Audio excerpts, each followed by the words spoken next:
रोज की तरह से देखे, मैं प्रभु का स्मरण करूंगा।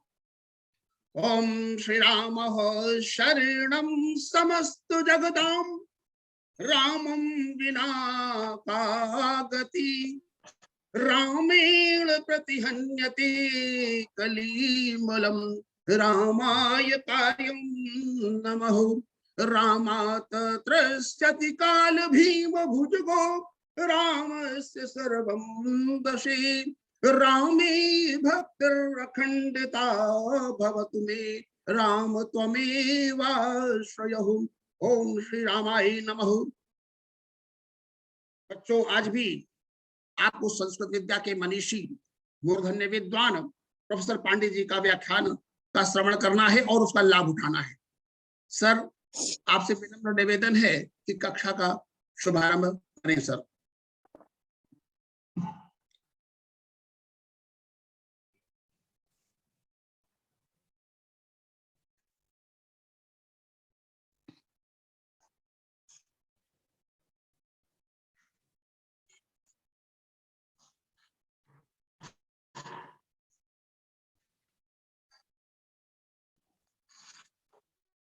हेलो हेलो, आवाज आ रही ना?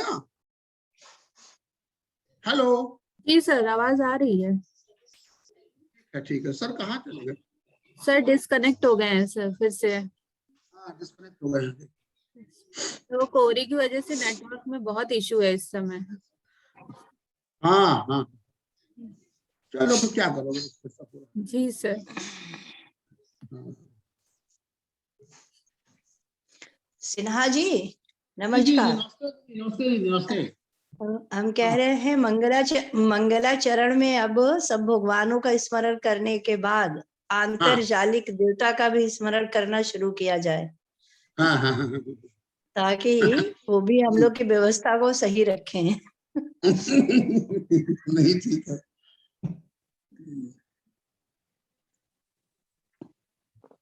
सर जुड़ नहीं पा रहे, लग रहा कोई प्रॉब्लम है। हाँ, हमें भी लग रहा है, जोड़ तो गए थे लेकिन कोई टेक्निकल प्रॉब्लम आ रही है, देखो। हाँ, नेट की होगी और तो कोई होती हाँ सर, नहीं। हेलो। हाँ सर, हेलो सर। हाँ, नमो नमः सर। कक्षा का प्रारंभ। हाँ, आवाज आ रही है? जी जी, हाँ जी आ रही है। बच्चों बोलो। जी सर, आवाज आ रही है।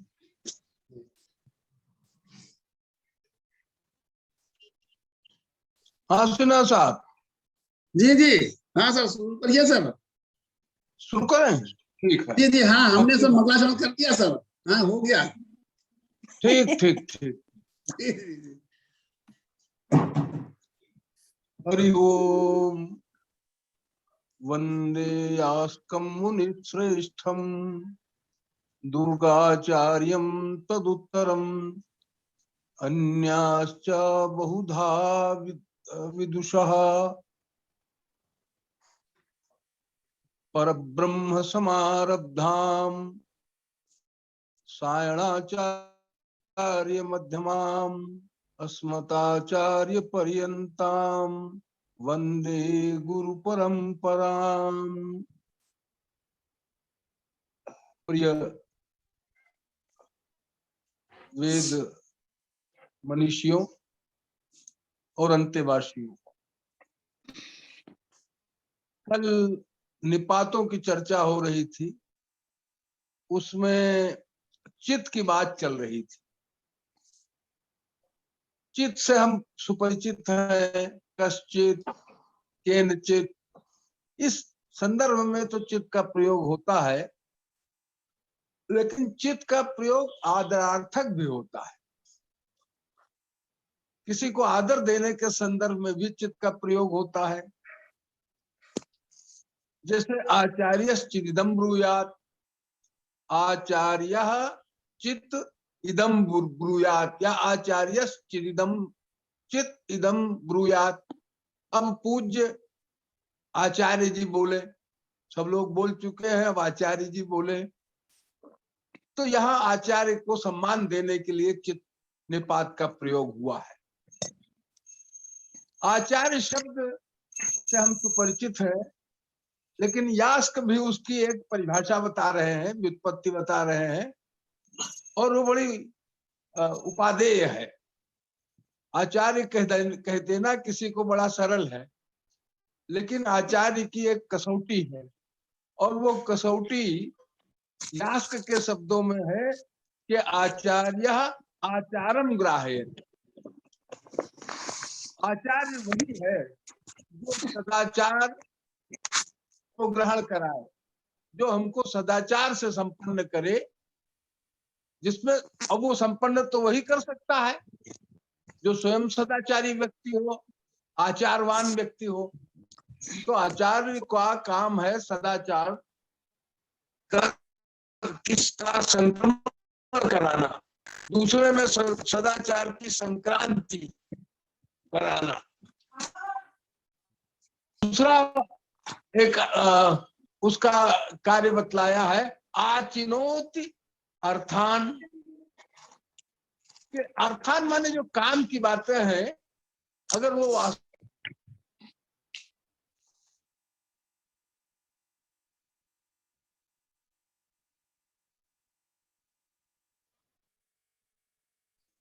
सर वॉइस चली गई।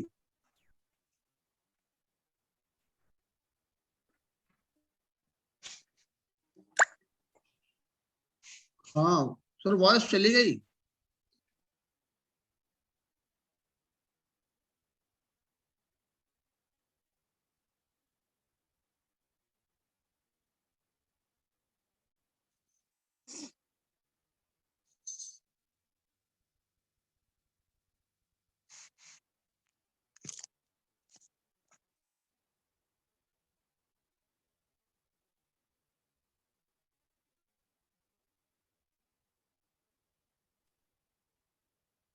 हाँ, तो आचिनोति अर्थान, जो अर्थ माने काम की बात। बहुत सी बातें हैं जीवन में, कुछ उपादेय होती हैं और कुछ अनुपादेय होती हैं। जो काम की बात को चुन ले कि ये उपादेय है और ये अनुपादेय है, ये अंतर जो कर ले, वो आचार्य है।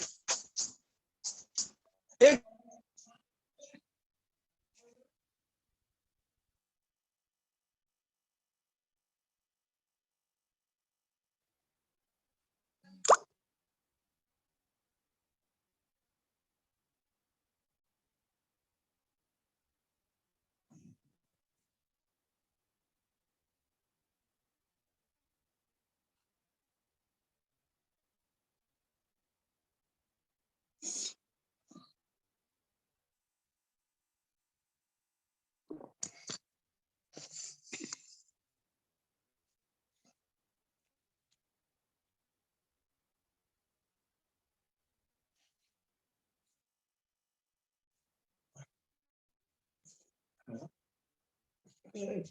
क्लास चल रही है। आपको ये फोन क्या मैं वही तो पुताई में नहीं मिल रहा था। है जो नीले जो लोहे वाला सामान है, उसको हम रखते नहीं, जब उस कमरे को खाली किया पत्थर वाले ने कहा, उसको उठा के जहाँ जिसने रखा पापा ने बाहर रख दिया था आंगन में, नेट में चलाना था, और उसके अंदर के छोटे छोटे छोटे छोटे जो सामान थे, दवाएं थी, सब भगवान ने कहा रखी। अभी तो नहीं आया, कॉल करें पापा में करना। मेरी क्लास चल रही है आज, देखो उनका नेट कितना जा रहा है पर उन्हीं का जो क्लास ले रहे हैं। हाँ, तो यह आचार्य शब्द का अभिप्राय था कि जो सदाचार का ग्रहण कराए, काम की बातों को समझ ले, उपादेय और अनुपादेय में अंतर कर सके, और जो बुद्धि को संभाल कर सके, जिसका मानसिक संतुलन बना रहे, बौद्धिक संतुलन बना रहे, आचार्य वही है। चित्त का एक और अर्थ है, चित्त उपमार्थक भी है, तुलना करने के अर्थ में भी आता है। अब चित्त के कितने प्रयोग हैं ये लौकिक संस्कृत में तो हमको दिखाई नहीं देते। दधिचित इत्युपमार्थ है। दधिचित माने दही के समान, दही के तुल्य, कोई वस्तु है तो वहां भी चित लगाया। तो इस तरह से ये चित जो है अनेक अर्थों वाला है। कभी कभी ये निंदा के प्रसंग में भी काम आ जाता है। एक नु निपात है, ये भी अनेकार्थक है। इसका एक उदाहरण दिया है इदं, ये हेतु बताने के लिए, इदं नु करिष्यति। अरे इस तरह से वो किस तरह से कोई काम करेगा तो वो किस तरह से करेगा ये बताने के लिए भी नु शब्द का प्रयोग होता है, नु निपात का प्रयोग होता है। फिर कोई अगर पूछे कि भाई कथं नु करिष्यति, वहां भी नु का प्रयोग हो सकता है, अनुप्रष्टे। तो इस तरह से बहुत सारे इसके उपमार्थक भी है ये नु। एक बढ़िया व्युत्पत्ति आपके लिए है और वो रोचक भी है। ये जो पेड़ की डाल है, वृक्ष की शाखा है, इस शाखा शब्द को कहते हैं वे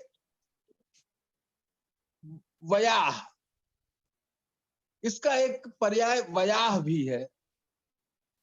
अब वयाह माने तो शाखा का पर्याय वयाह कैसे है?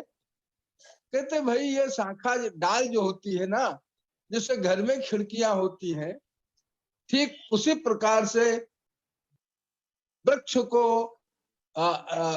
हवा प्राप्त होती रहे, इसलिए ये शाखाएं काम करती हैं। बड़ी मनोरंजक व्युत्पत्ति है ये कि वृक्ष भी सांस लेता है। तो यास्क बहुत जीवंत व्यक्ति हैं और वो ऐसी व्युत्पत्ति, ऐसे निर्वचन करते हैं जो जीवन के व्यापारों से जुड़े होते हैं, हमारे दैनिक कामकाज से भी जुड़े होते हैं। अब पेड़ सांस लेता है, बिना हवा के पेड़ भी पनप नहीं सकता। पेड़ वृक्ष भी सब प्राण होता है, जीवंत होता है, तो उसको हवा या उसकी खिड़कियां हैं ये शाखाएं, अपनी शाखाओं के माध्यम से वो वायु सेवन करता है।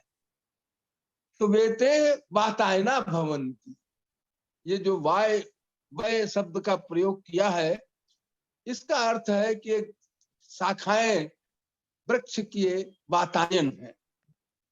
अब फिर उनको इस ध्यान आया, कभी कभी वो जो किसी शब्द का जो अर्थ करते हैं, उस अर्थ में आए शब्द का भी निर्वचन प्रस्तुत करने लगते हैं।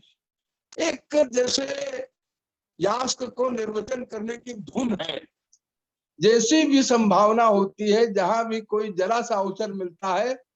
अब शाखा शब्द कैसे बना? तो शाखा शब्द जो है इसमें वर्ण विपर्य है। वर्ण विपर्य माने कभी कभी कुछ शब्द पहले या कुछ अक्षर वर्ण आगे पीछे हो जाते हैं। एक प्रोफेसर थे उल्लर, अब कभी कभी बच्चे बोलते हैं दाल चावल नहीं निकल रहा है, तो चाल दावल कभी कभी बोल जाते हैं। कभी कभी हम पूछते हैं भाई आपकी घड़ी में क्या बजा है, कभी कभी मुंह से निकलता है कि आपकी बजी में क्या घड़ा है। तो इस तरह से वर्ण विपर्य के बहुत सारे उदाहरण भाषा विज्ञान में हमको मिलते रहते हैं और जल्दबाजी में ऐसा होता भी है। यास्क कहते, यास्क इस वर्ण विपर्य का प्रयोग शाखा शब्द के निर्वचन में करते हैं। उनका कहना है कि ये शाखा नहीं है, ये खाशयाह है। मूलतः उल्टा हो गया है, इसमें खा को पहले आना चाहिए और शा को बाद में जाना चाहिए। ये खशया है। खशया का मतलब क्या है भाई? कहते खा माने आकाश, और सीन सपने से उन्होंने शा ले लिया कि ये जो डाल है, वृक्ष की शाखा है, ये आकाश में सोती रहती है, माने आसमान में टंगी रहती है। पेड़ की डाल जो है आसमान में, तो शाखा जो है वो मूल रूप में खशया है लेकिन वो जो है व्यवहार में पलट गई। शाह पहले आ गया, खा बाद में आ गया। जो आकाश में झूलती रहती है, सोती रहती है, लेटी रहती है, तो यह आसमान माने ऊपर, जो ऊपर ही झूलती रहती है, शाखा लटकी रहती है, तो ये वास्तव में खसिया होनी चाहिए। और ये वर्ण विपर्य का उदाहरण है। तो ये शब्द व्यवहार में शाखा के भी हो सकता है कि शक्नोते शक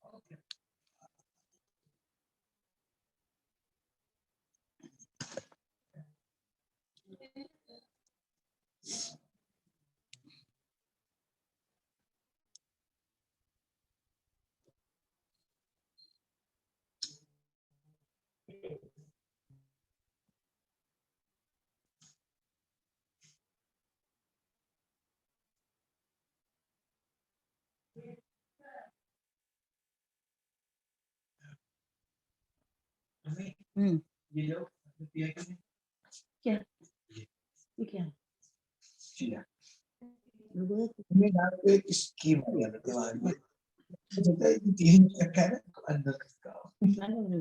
हाँ यार तेरे नहीं पा रहे गेम, ठंडी इतनी है, पूरी वो टेबल के साथ घुसा दो, है ना? आ जाएगी पूरी टेबल से। अरे नापा मैंने 6 है। ठीक भी लगेगी इस टेबल के साथ, वहाँ ठीक लगेगी, हाँ इसके साथ भारी लगेगी। वो घुस जाएगी। और जब तक हम जाएंगे तब तक पड़ी रहे। कोई ये वहाँ तो सिर्फ देखता ही टीवी नहीं, पर है। देखता भी नहीं। हाँ वही तो, ये ऐसे लगा ही स्टैंड का कोई फर्क नहीं, टीवी का स्टैंड है। हम्म, और नया टीवी ले नहीं है वैसे भी, नहीं जो शादी में एक बार नहीं लूंगा अपने उस घर में ऐसा लोगे ना, यही ले जाएंगे, क्या करेंगे जो टीवी अच्छा टीवी है। ले जाओ, हम यही तुमको गिफ्ट कर दे रहे हैं। और बताओ वो नहीं है, सिर्फ भैया नहीं ऑर्डर किया है, सबमिट करने कुछ आ ही नहीं जाएंगे। बताओ तो हमने उन्होंने अगर बोला हाँ कर दिया, पीछे पड़ जाते हैं। कौन? सिर्फ भैया। हम्म, इसके पापा तो पॉजिटिव आ गया, मम्मी हम भी थे उनके साथ। हेलो, जी किसका माइक ऑन है? ये किसका माइक ऑन है? देखिए सर।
शब्द है, निपात है। अब ये अलग अलग इसका प्रयोग होता है। तो हाँ, तो ये सस्वत शब्द जो है विवेक के अर्थ में है भाषा में। सस्वत माने विचिकित्सार्थक है। ये विचिकित्सा भी भाषा माने बोलचाल की संस्कृत में तो विचिकित्सा बहुत अच्छी चीज नहीं मानी जाती है। उसके बाद फिर कुछ और बड़े मनोरंजक निर्वचन प्रारंभ कर दिए हैं यास्क ने। नूनम, तो लोग उन्होंने कहा कि सस्वत कभी कभी जब पूरक प्रश्न किया जाता है, प्रश्न के बाद कुछ आप माने उत्तर के बाद भी कुछ पूछना हो, तो सस्वत वहां भी प्रयोग में आता है। वेद में दोनों प्रकार से आता है और कभी कभी ये पाद पूर्ति के लिए भी आता है, अक्षरों की कमी की पूर्ति भी करता है।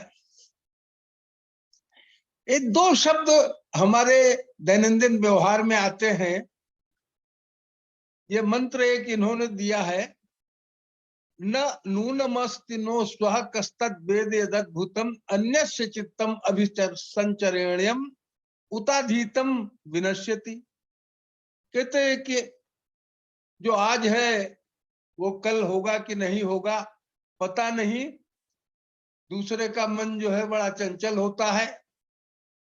उताधीतम विनश्यति, अधीत शब्द का प्रयोग किया है इन्होंने सुनिश्चित के अर्थ में।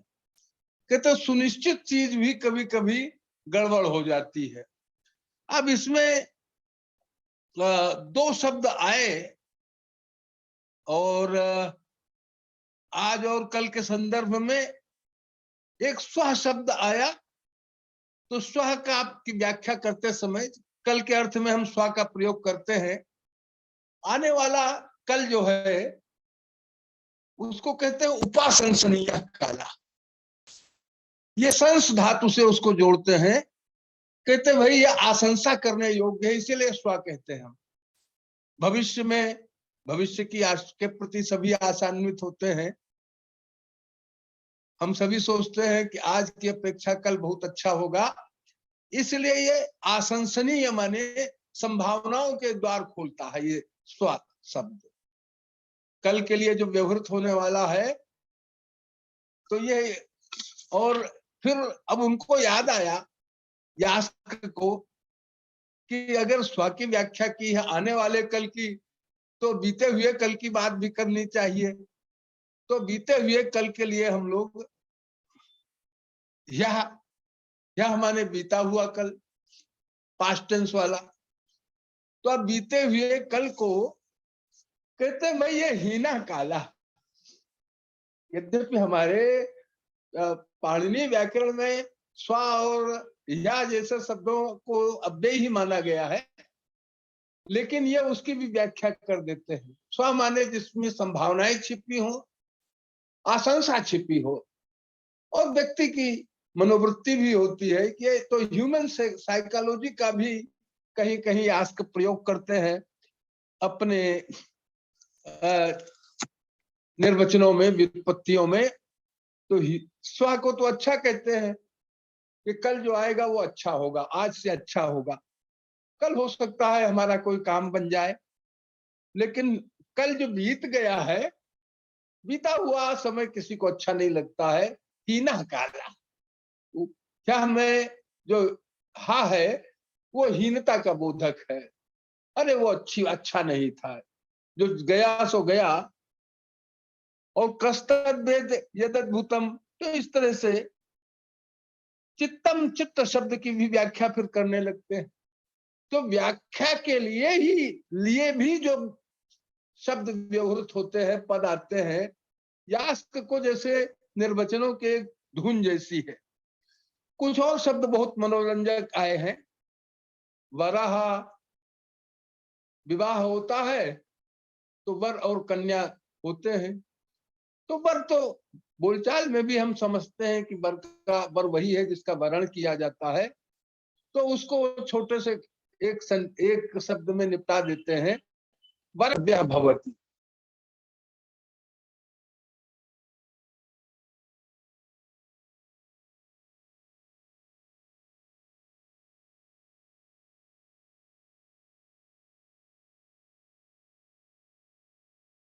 कहां से क्या नेटवर्क की प्रॉब्लम है?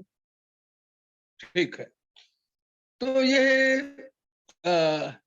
दक्षिणा शब्द को लेकर बहुत अच्छे शब्द, बहुत अच्छी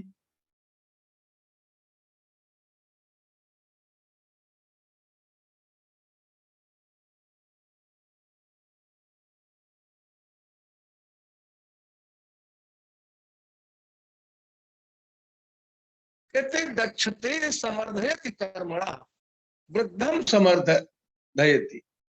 ये जो दक्षिणा है, दान है, ये हमारी जो कर्म में प्रवृत्ति है उसको ये समृद्ध करता है, हमें अधिक सक्रिय करता है।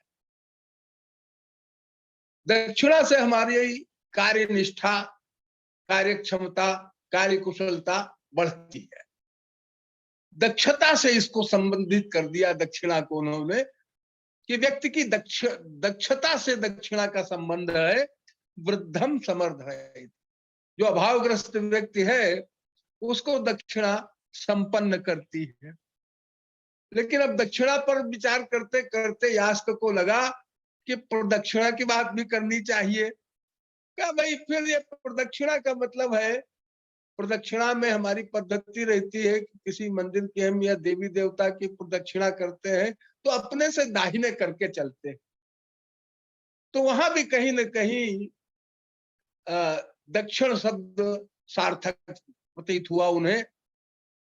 दक्षिण दिशा के लिए भी आता है ये।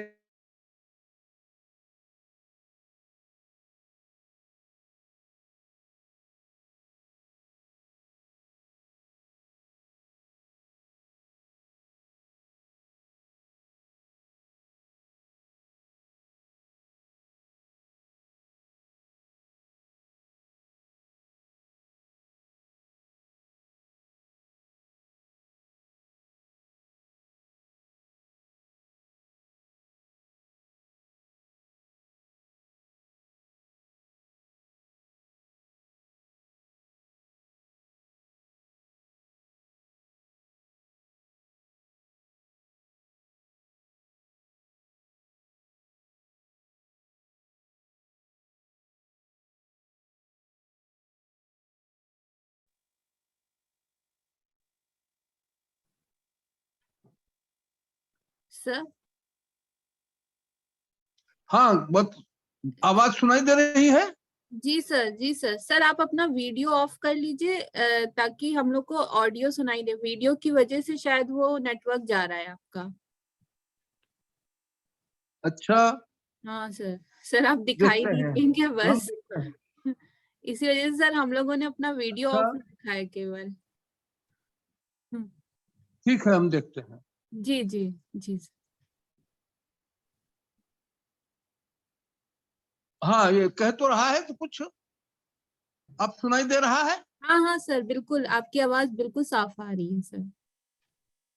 तो बस वीडियो छोड़िए, आवाज से ही हम बात आगे बढ़ाते हैं। जी जी जी सर, जी सर। ठीक है ना? हाँ हाँ सर, बिल्कुल अब सही। वीडियो की बस आवाज ही आती रहनी चाहिए जी जी तो हो जाएगा। जी तो सर। अब दक्षिणा शब्द अ, दक्षिणा के अर्थ में भी आया, दान के अर्थ में, प्रदक्षिणा के अर्थ में भी उसकी व्याख्या उन्होंने की। और फिर उन्होंने दाहिने हाथ के विषय में भी बात कही। दक्षिणो हस्ता, हाथ भी तो दाहिना और बायां होता है। तो दाहिने हाथ को हम्म, आखिर ये दाहिना क्यों कहा जाता है, वो दक्षिण क्यों है? कहते भाई दक्षते है उत्साह कर्मणा। जो दाहिना हाथ होता है ये काम करने में बड़ा उत्साही होता है। हम्म, हम सारे काम दाहिने हाथ से ही करते हैं। हम्म, फिर उनको याद आया यास्क को कि हम दाहिने हाथ की बात कर रहे हैं तो हस्त शब्द भी बता देना चाहिए कि हस्त का अभिप्राय क्या है। तो कहते हस्ता हंते। ये बड़ी बात, विचित्र बात है। कहते ये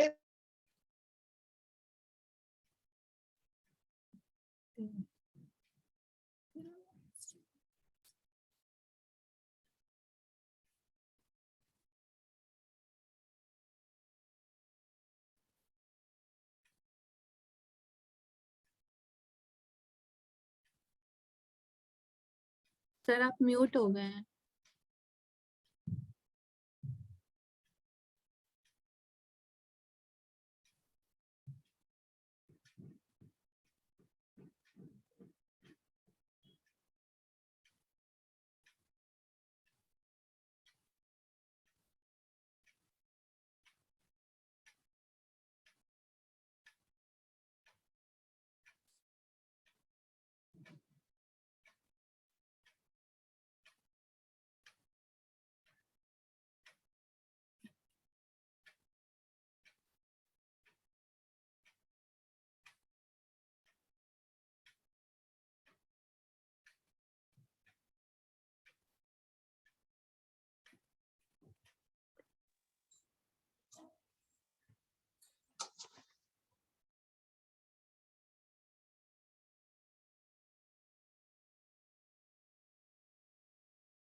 वे वो भी करने लगते हैं कि जो व्याख्या के लिए शब्द आते हैं, जैसा मैंने कहा है कि दक्षिण शब्द की व्याख्या करते करते हस्त शब्द भी आ गया, और हस्त शब्द आ गया तो उनको लगा कि हस्त की भी व्याख्या कर दी जाए। तो हस्त शब्द की व्युत्पत्ति उन्होंने हन धातु से की, और हन धातु का अभिप्राय है कि ये प्रासुर हनने, ये दाहिना हाथ जो है ये मारने में बहुत पटु है। तो इस तरह से फिर एक आगे शब्द एक आता है वीर शब्द।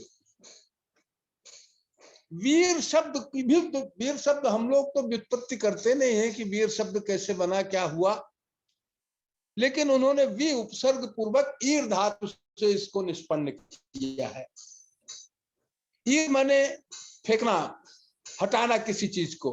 कहते विशेष रूप से अमित्रान वीरयति, अमित्रान माने जो शत्रु हैं उनको वीर व्यक्ति विशेष रूप से हटाने का काम करता है, इसलिए वो वीर है। वीर किस लिए है कि वो शत्रुओं को हटाने का काम करता है। बहुत सारे शब्द बहुत अच्छे ढंग से आए हुए हैं। तो एक और उसकी व्याख्या उन्होंने बहुत अच्छे ढंग से की है। अध्वर्यो आता है, चार ऋत्विक होते हैं यज्ञ के, होता, अध्वर्यु, उद्गाता। अध्वर्यु क्यों कहते हैं? तो कहते हैं भाई अध्वर्यु अध्वरम युनक्ति। यज्ञ का जो नियोजक होता है कि कौन व्यक्ति क्या काम करे, किसको किस काम में लगाया जाए, होता ऋग्वेद के मंत्रों का पाठ करे, उद्गाता सामवेद के मंत्रों का पाठ करे, कि जितनी योजनाएं हैं वो अध्वर्यु ही बनाता है। तो अध्वरम युनक्ति, अध्वर माने यज्ञ, और उस यज्ञ की योजना का निर्माता अध्वर्यु कहलाता है। कभी कभी वो बहुत और बढ़िया बात करते हैं, कहते भाई अक्षणवंता कर एक मंत्र देते हैं वे, और उसमें अक्ष शब्द आता है। अक्षणवंता कर्णवंता सखायो मनोजवेशु अस्मा बभूवुः आदघ्नास उपकक्षास उत्ते हृदय स्नात्वा उत्ते ददृशे। अक्षणवंता कर्णवंता, सबकी आंखें होती हैं। कुछ मित्र हैं जिनकी एक जैसी आंखें हैं, जिनके एक जैसे कान हैं, लेकिन सबकी मानसिक स्थिति भिन्न भिन्न होती है। वे अलग अलग दिशाओं में सोचते हैं, कुछ गहरे जाते हैं, कुछ उथले रहते हैं, इस तरह से। तो ये अक्ष शब्द कैसे बना? तो कहते हैं ये चष्टिंग, यह एक धातु उन्होंने नहीं दिखाई है, चक्षिंग दर्शने। ये लौकिक धातु है, लौकिक व्याकरण में इसका उल्लेख होता है। तो कहते चक्षिंग दर्शने, इससे चक्षु बना। अक्ष का पर्याय उन्होंने चक्षु दिया चक्षिंग दर्शने से। फिर उनको याद आया कि अक्ष शब्द की भी व्याख्या कर देनी चाहिए। कहते हैं अनक्तेः इति आग्राहिणः, कहते भाई आंख से देख करके चीज बहुत स्पष्ट हो जाती है, कान से सुनकर भी होती है जानकारी, लेकिन जब हम किसी चीज को, तो वो बहुत अभिव्यक्त हो जाती है। और इसीलिए आंखों के एक अच्छी बात कही है, बड़ी वो है ना कि आंखें बड़ी अच्छी लगती हैं, आंखें बड़ी किसी की हो तो वो एक उसकी सुंदरता की पहचान है। तो यास्क भी उसी प्रकार का कथन करते हैं, एते व्यक्त तरे इव भवता।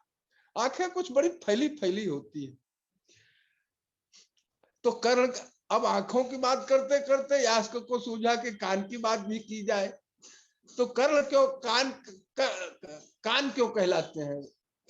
कहते निकृत द्वारा भवति, इनके जो दरवाजे होते हैं वो कटे कटे से होते, निकृत माने खुले खुले से होते हैं, इसलिए कर्ण है।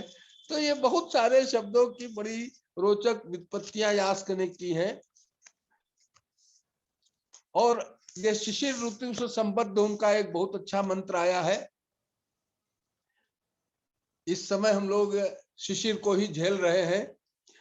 तो निस्त्वक त्रासा चिदिन नरो, इसमें परिवार नियोजन भी आ जाता है। कहते हैं कि जो गरीब लोग हैं, भूरी तो का परिवार बहुत बड़ा है, बाल बच्चे बहुत बड़ी मात्रा में है, और त्वक त्रासा गर्म कपड़ों के लिए या मोटे कपड़ों के लिए त्वक त्रास का प्रयोग करते हैं वे। त्वक माने त्वचा, और त्वचा की जो रक्षा करे, ऐसे लोग कपड़े जिनके पास नहीं है, वे लोग बिभ्यस्यन्ते बवाशिरे, वो आए बाए बक रहे हैं, करे शिशिरन जीवनाय कम, हाय इस ठंड में जान बचेगी क्या। बाल बच्चे परिवार बहुत बड़ा है, लेकिन ओढ़ने बिछाने के पर्याप्त वस्त्र नहीं है जो त्वचा की रक्षा कर सके, ठंड से बचा सके। कहते वे सब आए बाए बक रहे हैं। अब उनको याद आया कि शिशिर शब्द की व्याख्या की जाए। तो कहते वे शिशिरम शृणाते समनाते, ये जो शिशिर शब्द है ये काट खाने जैसा है। हम लोग बोलचाल में भी जो कहते हैं ना कि ये ठंड बड़ी कटखन्नी है, काट रही है कटखन्नी, तो कहते हैं श्री धातु से अथवा सम धातु से, दोनों का अर्थ लगभग एक ही है कि ये हानि पहुंचाती है त्वचा को, काट खाने दौड़ती है। कटखन्नी ठंड बोलचाल में भी चलती है। तो यह बहुत सारे शब्द इनके आए। नरक क्या है, आगे चलकर के वो इसी प्रसंग में, इसी अध्याय में कहते हैं कि नरकम नीचे गमनम, नरक वो है जिसमें हम नीचे जाते हैं।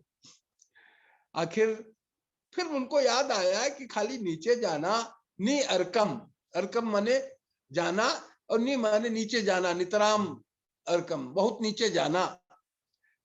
लेकिन अब फिर उनको याद आता है कि नरक केवल इतना ही तो नहीं होता है कि आदमी नीचे जाता है। वो कहते न अस्मिन रमणकम स्थानम अल्पम, कहते नरक वो जगह जहां अच्छी चीज, अच्छा स्थान बिल्कुल भी नहीं है। थोड़ी सी भी जगह नरक में ऐसी नहीं है जो आदमी को अच्छी लगे, इसीलिए वो नरक है। तो व्यवहार में भी हम लोग देखते हैं कि ये शब्द इसी तरह से कि भाई ये तो नरक जैसी जगह है जहां रमणीय वस्तु, आकर्षक वस्तु कुछ भी नहीं है।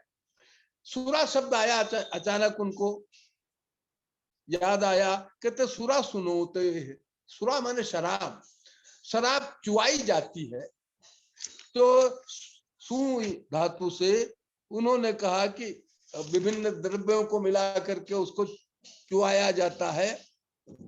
तो ईमान इस प्रकार से शब्दों के ऊंचे नीचे अनेक प्रकार के अर्थ होते हैं।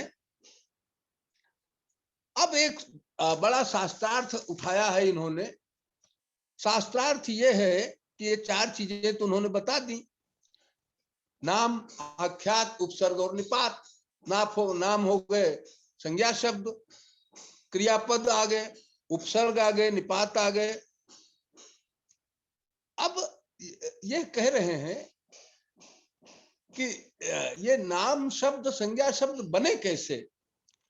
तो उन्होंने सबसे पहले उन्होंने कहा कि शाक्टायन आचार्य का मत है। ये शाक्टायन पाणिनि व्याकरण में भी कहीं कहीं उद्धृत है। और नैरुक्त समयश्चा, वैयाकरणों में से व्याकरण के ज्ञाताओं में शाक्टायन ऐसे है। और निरुक्त की तो पूरी परंपरा ही ये मानती है कि सभी संज्ञा शब्द क्रियापदों से ही निष्पन्न हुए हैं, मूल चीज। लेकिन अब एक विरोधी भी आ गए, गार्ग्याचार्य। गार्ग्य कह रहे न सर्वाणी, भाई सारे नाम पद जो है वो, सारी संज्ञाएं जो है वो क्रियाओं से निष्पन्न नहीं हुई है। तो गार्ग्य के साथ क्या सारे वैयाकरण है? तो नहीं, वैयाकरण नाम चाहिए। कुछ लोग ऐसे व्याकरण के विद्वान है जो गार्ग्य के समर्थक है। तो उसके बाद ये सब कहते हैं कि अब एक और बात है कि भाई कहते हैं कि अगर सारे नाम क्रिया से ही निष्पन्न है तो जो व्यक्ति जो काम करे उसका नामकरण उसके आधार पर होना चाहिए। भाई अगर क्रिया तो काम करने के से संबद्ध है तो जो जिस काम को करने वाला है उसके आधार पर उसका नामकरण होना चाहिए। गाय के विषय में तो कह दिया आपने, गौ गच्छति गौ। लेकिन यह कश्च अध्वानम अश्नुवीत अश्वा, जो रास्ते को व्याप्त करे, रास्ते में चले, वो अश्व है। जो तिनके को खोटे वो तृण है, जो खोटा जाए। लेकिन फिर वो कहते हैं, बहुत सारे इस पर विरोधी लोग आपत्तियां करते हैं। कहते भाई ये सिद्धांत जो है ये पूरी तरह से उचित नहीं है। कहते हैं भाई अष्टा, इसी तरह से तृण को खोटने वो तर्दन कहलाना चाहिए। एक बात बहुत बढ़िया कही उन्होंने, पृथ्वी के लिए पृथ्वी नाम क्यों पड़ा? कहते हैं पृथनात् पृथ्वी इति आहु, ये पृथ्वी फैलाई गई है, इसका प्रथन हुआ है। इसलिए ये पृथ्वी है। तो अब प्रश्न उठता है कि किसने कहां बैठकर फैलाया है। जैसे लक्ष्मण जी कहते हैं ना रामचरितमानस में, कंदुकयु ब्रह्मांड उठाऊं, तो लक्ष्मण जी स्वयं कहां बैठते? ब्रह्मांड में। ब्रह्मांड को खेल गेंद की तरह से उठाने के लिए कह रहे हैं, लेकिन वे स्वयं कहां बैठते? कहां बैठकर ये खड़े होकर उठाते? तो कहते हैं का एनाम अप्रथयिष्यत्। अगर हम ये कहते हैं कि पृथ्वी फैलाने के कारण बनी है, तो आप ये बताइए कि किसने इसको फैलाया है? क्या आप उस व्यक्ति का नाम जानते हैं जिसने इसको फैलाया हो? और किमाधारश्चेति, जब इस पृथ्वी को फैला रहा होगा तो वो खुद कहां पर बैठा होगा?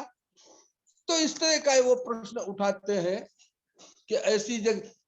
इसका उत्तर वो देते हैं कि भाई इसका उत्तर यह है कि बहुत सारे काम ऐसे हैं जिनके करने वाले अपने कर्म के, अपनी क्रिया के आधार पर जिनका नामकरण हुआ है, लेकिन बहुत सारे ऐसे हैं जिनका नामकरण इस तरह से नहीं हुआ है। जैसे परिव्राजक शब्द है, परिव्राजक माने जो चलता रहे। तो कोई सन्यासी निरंतर चलता ही रहता है क्या? इसी तरह से बहुत सारे शब्द ऐसे वो उठाते हैं, को बड़े मनोरंजक हैं बहुत सारे। अब वो कहते हैं कहीं पर कि फिर इसका प्रयोजन क्या है निर्वचन का, व्युत्पत्ति का। तो उनका ये दायित्व है कि ये बताएं तो कि ये निर्वचन की उनकी प्रक्रिया कहाँ काम आती है।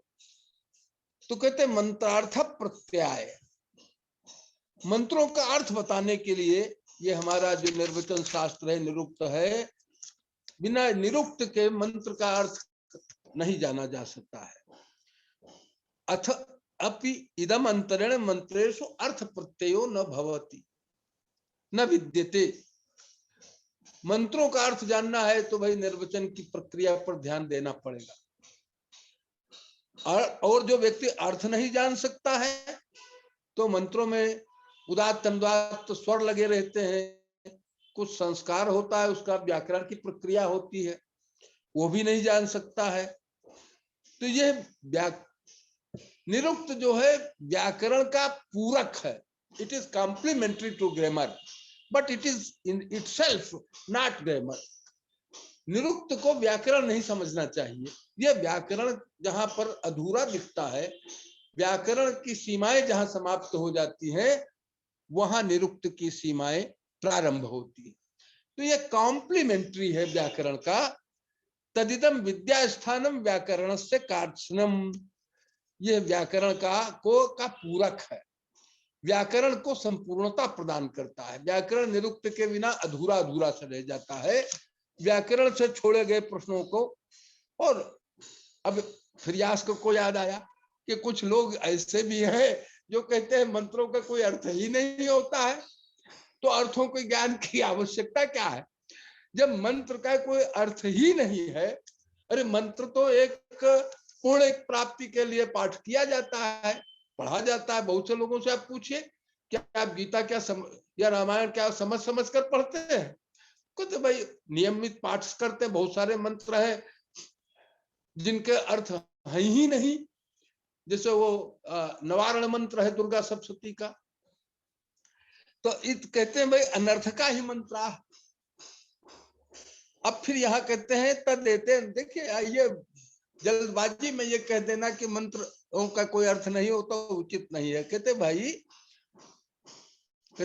आप अगर अर्थ होता है तो मंत्रों का क्रम, मंत्रों में जो शब्दों का क्रम है क्या आप बदल सकते हैं? मंत्र तो एक निश्चित क्रम से रखे गए हैं। अगर उनका अर्थ हो, और फिर ऐसी बातें कहते हैं बहुत जगहों पर जो विरोधी बातें हैं, इस तरह से जो वेद मंत्रों के अर्थ में विश्वास करने वाले नहीं हैं, उनके तर्कों को उन्होंने दिया है और फिर उसका खंडन किया है। और अंत में निष्कर्ष ये निकाला है कि पारो वर्ज्य वित्सुतु खल्लु वेदित्रषु भूयो विद्या प्रशस्यो भवति। परंपरा की जहां तक बात है, परंपरा का ज्ञान जो अल्पज्ञ है वो नहीं कर सकते। वेद मंत्रों की भी जो परंपरा है, जो कहते हैं मंत्रों का कोई अर्थ ही नहीं है, वे अल्पज्ञ व्यक्ति हैं जो अर्थ नहीं समझ पा रहे। लेकिन भूयो विद्या, जिसको ज्यादा विद्या है, आती है, व्याकरण भी आता है, निरुक्त भी आता है, कल्प भी आता है, ज्योतिष भी आती है, शिक्षा वेदांग भी आता है, तो भूयो विद्या जो है वो प्रशंसनीय व्यक्ति है। और ऐसे प्रशंसनीय व्यक्ति वेद मंत्रों में अर्थ मानते हैं। तो ये इस तरह से इनकी बहुत सी बातें हैं। ज्ञान प्रशंसा कहते भाई, ज्ञान की प्रशंसा सब कहीं होती है, अज्ञान की निंदा होती है। कहते हैं स्थाणुरयम भारहारा किला भूत अधीत्य वेदम न विजानाति योर्थम। ये पारंपरिक कथन है कि वो तो ठूंठ की तरह से है जो वेद को खाली दोहराता रहता है, पाठ करता रहता है, लेकिन अर्थ नहीं जानता है। अयोर्थज्ञ सकलम भद्र मस्नुते, जो योर्थज्ञ है सकलम भद्र मस्नुते, जो अर्थ का ज्ञाता है वो संपूर्ण कल्याण का भाजन होता है।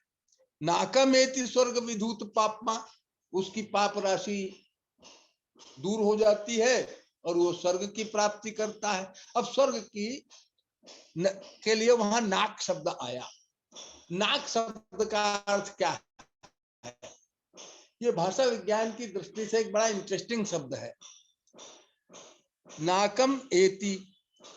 अब ये जो नाक शब्द है, फिर और उन्होंने कुछ दिए हैं, लेकिन यह एक डबल नेगेटिव का उदाहरण है। इसकी जो उन्होंने डेफिनेशन दी है, नाकम एति, ना निषेधार्थक हो गया। अब इसमें कम माने सुख, और जिसमें सुख नहीं है वो अकम, एक निगेटिव ये हुआ। कम माने सुख, और जब आ लग गया अकम सुख रहित, और फिर उससे पहले ना लगा दिया, नाकम जो सुख रहित नहीं है। यानी डबल निगेटिव्स का प्रयोग किया। पहले आ के रूप में एक निगेटिव आया और फिर ना के रूप में दूसरा निगेटिव आया। सीधे सीधे कह देते थे, कह सकते थे कि नाकम माने स्वर्ग एक सुखप्रद स्थान है, उसकी जगह घुमाकर नाक पर, हाथ को घुमाकर नाक को पकड़ना, कम माने सुख, और अकम माने सुख न होना यानी दुख, और दुख का न होना नाकम, तो नाकम माने स्वर्ग एक। तो इस तरह से बहुत सारे मंत्र इन्होंने दिया है। फिर उन्होंने कहा कि एक व्यक्ति जो इस तरह के अल्पज्ञ हैं, वेद वाणी स्वयं अपने को प्रस्तुत कर देती है जिज्ञासु के सम्मुख। ये मंत्र बड़ा प्रसिद्ध है, उतत्व पश्चिन्न ददर्शवाचम। एक आदमी देखता है लेकिन देख नहीं पाता है वेद के अर्थ को। उतत्व श्रणो न श्रणोते नाम, दूसरा ऐसा व्यक्ति है जो सुनते हुए भी नहीं सुन पाता है। लेकिन उतो तस्मै तन्वम विशस्वे, लेकिन यह वेदवाणी जिसको सुपात्र समझती है उसके सामने स्वयं प्रकट हो जाती है। ठीक उसी प्रकार जाए और पत्ते उसकी सुबासा, जैसे पति की कामना करती हुई कोई स्त्री पत्नी पति के सामने अनावरण होने में संकोच नहीं करती, उसी प्रकार ये वेदवाणी भी सुपात्र के सामने स्वयं अपने स्वरूप को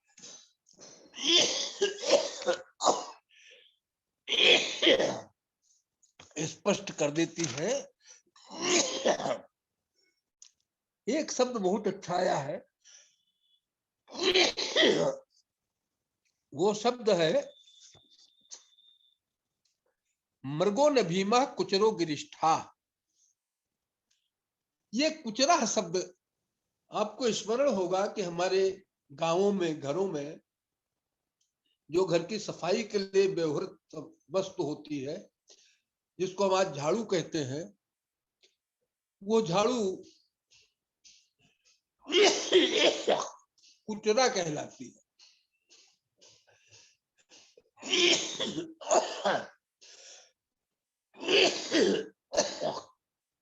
मार्जनी जिसको हम कहते हैं। तो कुचरा शब्द संस्कृत का शब्द है। कहते हैं कुचरा माने कौ, कु माने पृथ्वी, पृथ्वी पर जो घूमता रहता है वो कुचरा है। तो देखिए हमारे गांव में वेदवाणी का शब्द है मृगो न भीमो कुचरो गिरिष्ठा, उसमें कुचर शब्द का प्रयोग हुआ, कुचरे का, जो घरों में प्रक्षालन करने के काम आता है कुचरा। वो ताड़ के पत्तों से या खजूर के पत्तों से निर्मित होता है कुचरा, काफी बड़ा होता है, फूलदार झाड़ू जैसा होता है। फिर उनको याद आया कि कु शब्द का हमने पृथ्वी अर्थ कर दिया, धरती पर जो घूमता रहता है सफाई करने के लिए। फिर उनको लगा कु शब्द का अर्थ कुत्सित भी तो होता है, कुचर इति चरति कर्म कुत्सितम, कभी कभी वही कुत्सित अर्थ में भी इसका प्रयोग होता है। तो इस तरह से ये बात करते हैं। भाषा विज्ञान में ध्वनि परिवर्तन में कभी कभी ध्वनि परिवर्तन, अर्थ परिवर्तन, ऐसे चैप्टर्स हैं भाषा विज्ञान में। तो आदि लोप होता है, आदि लोप की जानकारी उनको है, अंतलोप भी होता है। अब कहते हैं कि भाई देखिए अस्ति इस्तः सन्ति, वो बताते हैं अथापि अस्तेर निवृत्त स्थानेषु आदिलोपो भवति। जब निवृत्त स्थान माने जब वो द्विवचन में प्रयोग होता है अस्ति इस्तः सन्ति, तो देखिए आदिलोप हो गया, इस्तः में आ गायब हो गया। जब वो द्विवचन में अस धातु प्रयोग में आती है, अस्ति में तो आ है, अस भू धातु का आ जो है वो उसमें है, लेकिन वो जब द्विवचन में प्रयोग में आता है तो आ का लोप हो जाता है।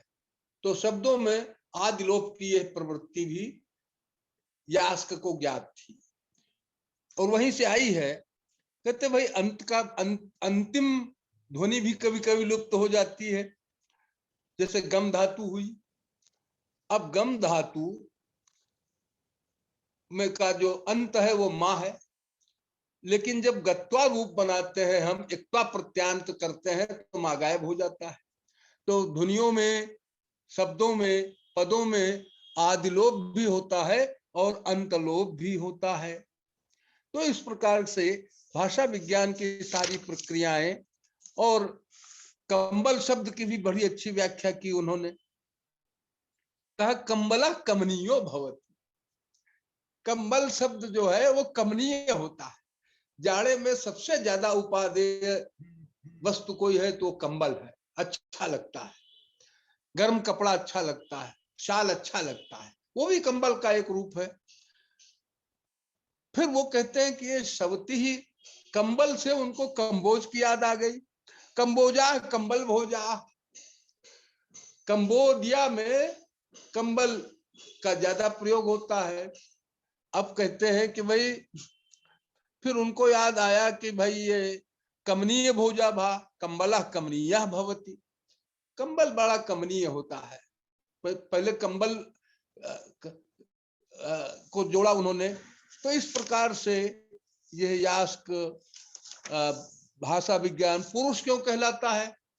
कहते ये शरीर एक पुर है, एक नगर है, इसमें आत्मा रूपी बस आत्मा का निवास है। ये आत्मा का ये निवास स्थान है। तो इसीलिए पुर माने शरीर, और शरीर में जो सीदति निशीदति शेते रहता है वो आत्मा है। तो इसलिए उन जितने भी शब्द हैं, राजा जो है वो राजते सुशोभित होता है, राज्य दीप्तो धातु से बना हुआ है। तो यास्क का आधार मूल रूप में यह है कि प्रत्येक शब्द व्युत्पत्ति गम्य है, उसकी व्युत्पत्ति हमको प्रयत्न पूर्वक कर लेना चाहिए। और इस संदर्भ में दूसरे अध्याय में उन्होंने ये भी बताया है कि भाई ये निरुक्त का ज्ञान सबको नहीं देना चाहिए, उन्हीं को देना चाहिए, उन्हीं शिष्यों को दिया जाए जो उपसन्न है। उपसन्न माने गुरु के सामीप्य के इच्छुक है, जो समीप आने वाले हैं सब, क्योंकि ये निधि है आपकी, आचार्य की निधि है। असूयकाय, अनर्जवे, अयताय, 3 प्रकार के शिष्य होते हैं। एक असूया करने वाले, गुरु की निंदा करने वाले, आलोचना करने वाले। अनर्ज, अनर्ज माने जो ऋजु नहीं है, सरलता जिनमें नहीं है। और अयताय माने जो आलसी है, निकम्मे हैं, परिश्रम नहीं कर सकते हैं, उनको ये विद्या नहीं देनी चाहिए।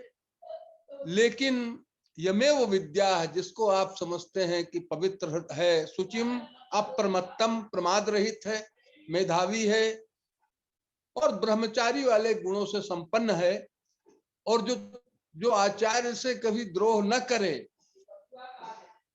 ऐसे शिष्य को ही विद्या दी जानी चाहिए, उसी को निरुक्त पढ़ाना चाहिए।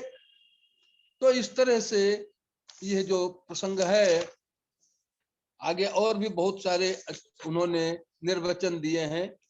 तो निर्वचनों का ये संसार जो है, इनका बहुत बढ़िया है और विभिन्न संभावनाओं को समेटने वाला है ये।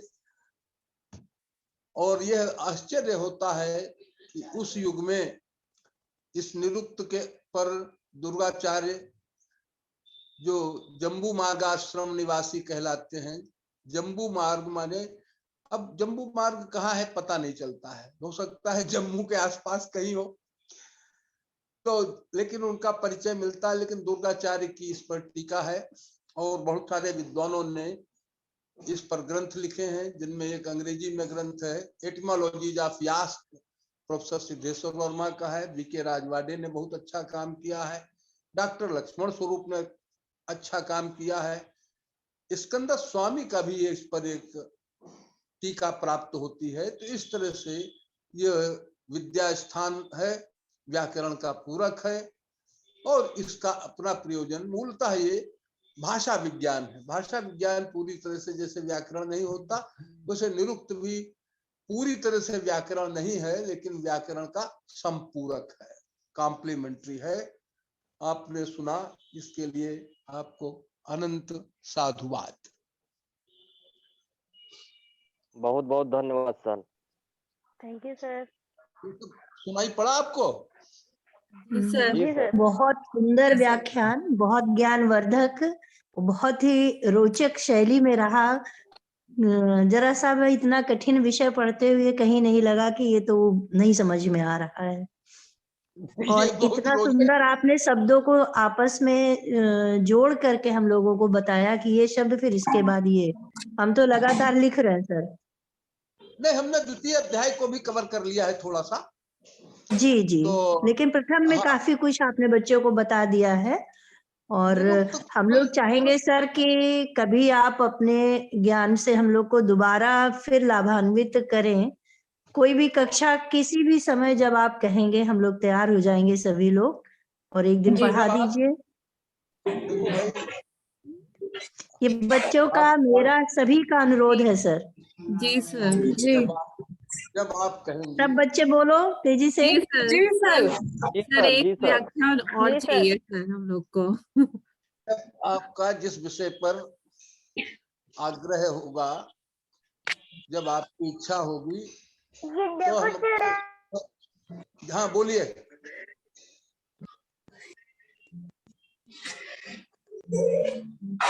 तो हम लोग आपसे बात करके आपका समय ले लेंगे और आपके फिर से एक बार पुनः आपका व्याख्यान ये बच्चे सुनना चाहेंगे। देखिए बच्चे लिख रहे हैं, जी सर प्लीज आप पुनः पढ़ाइए। कितना पसंद किया आपको बच्चों को, बच्चों ने। और क्यों नहीं करेंगे, कितने मूर्धन्य विद्वान हैं सर, बताया हम लोगों ने आपको। और बहुत सारी पुस्तकें भी हैं आपकी, ये आपकी आत्मीयता है ना। तो सर इस निवेदन के साथ आपका बहुत बहुत धन्यवाद कि आप हम लोगों को पुनः अपने ज्ञान से, ज्ञानामृत से तृप्त करेंगे। ये सबके लिए अनंत शुभकामनाएं और अनंत आशीर्वाद। बहुत बहुत साधुवाद। जी आपका भी बहुत बहुत धन्यवाद सर, बहुत बहुत धन्यवाद।